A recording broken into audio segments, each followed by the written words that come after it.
Nikaona kuna abiyati zimeandikwa kwenye jiwe hivi, pameandikwa aya ma'shara al-ashiqina billahi khabiru idha halla al-ishq bil-fata madha yasna'u. Kijana tu bachelor shuleni kaandika pale kwenye mashairi yake, sawa.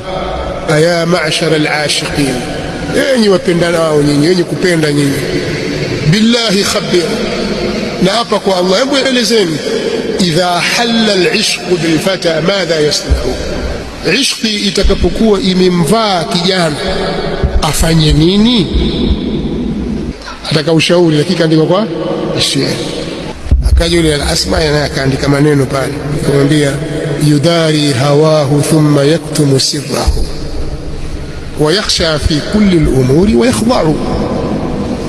Basi aendane na yale matamanio yake, kisha aifiche siri yake, asimwambie mtu, anyenyekee kwenye kila jambo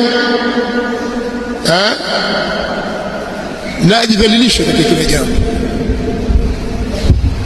anyenyekee. Sasa asema, baada ya kuandika maneno yale, nikarudi mimi siku nyingine, siku ya tatu au siku ya pili, nikakuta yule kijana kaandika tena yale maneno pale.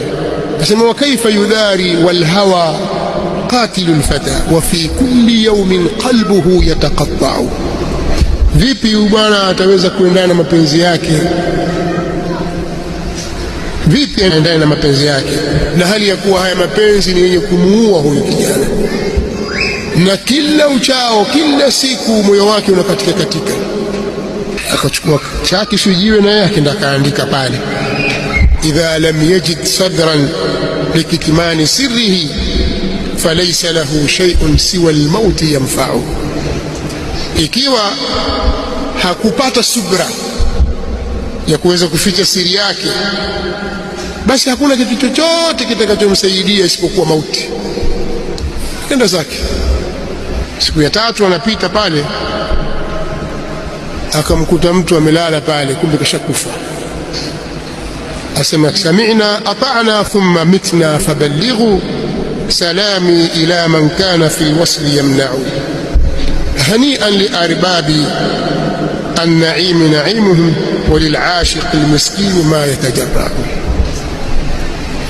Kwa akatoa salamu pale kwa basi mimi ndo nafa, lakini tumesikia, tumetii. Sami'na ata'na thumma mitna,